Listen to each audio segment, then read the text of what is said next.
विजु जनता दल आरंभ प्रभात पुरुष विजु बाबू समय दीर्घ 40 वर्षर राजनीतिक इतिहास जड़े दलर तृणमूल हिसाब से कर्मी हिसाब से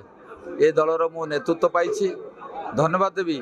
नवीन पट्टनायक को मत धामनगर विधायक कर धर्मपत्नी प्रथम महिला हिसाब से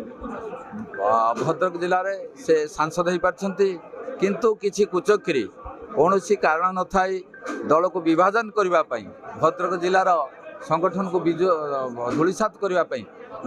असंवैधानिक भाव आमको कौन शोक न जन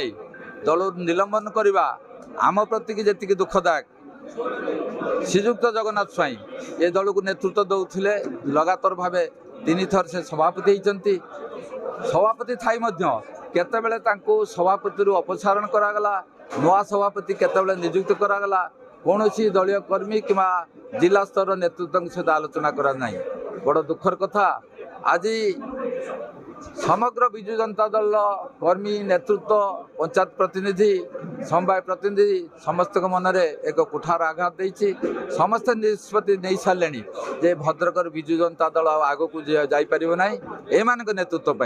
एम विरुद्ध स्वर उत्तोलन आज आग को शाणित होती समस्ते निष्पत्ति नेले जे आम विजु जनता दल जे इस्तीफा देलु आज आगामी दिन में क्यों कार्यक्रम नबू राजनीति निश्चय राजनीति रही आगामी दिन लोकसेवा रही वार्ड मेंबर ठारू एवं पंचायत प्रतिनिधि समवाय प्रतिनिधि समस्त लोकसेवा करेंगे कुचक्री कौ माने तो आपण मैंने सांबादिक मैंने निश्चय जानीपे केउ मानी जो मैंने दायित्व बहन कर आज भद्रक जिले में दायित्व नहीं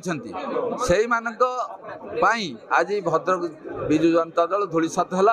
आज नवीन बाबू को आम शत धन्यवाद देवु आमको नेतृत्व देइछंती आमको समाज रे मुख्य स्वतु को आनिछंती किंतु ये भली कुचक्री जो मान हाथ में से दायित्व देइछंती विजु जनता दल आ भद्रक जिला किंबा अविभक्त बालेश्वर जिला किंबा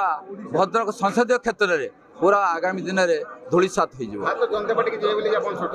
आम आज निष्पत्ति नेबू आज समूह इस्तीफा आम देलु आगामी दिन निष्पत्ति नेबू केउं दल को जीवु एवं आम कार्यपंथा कौन ग्रहण करा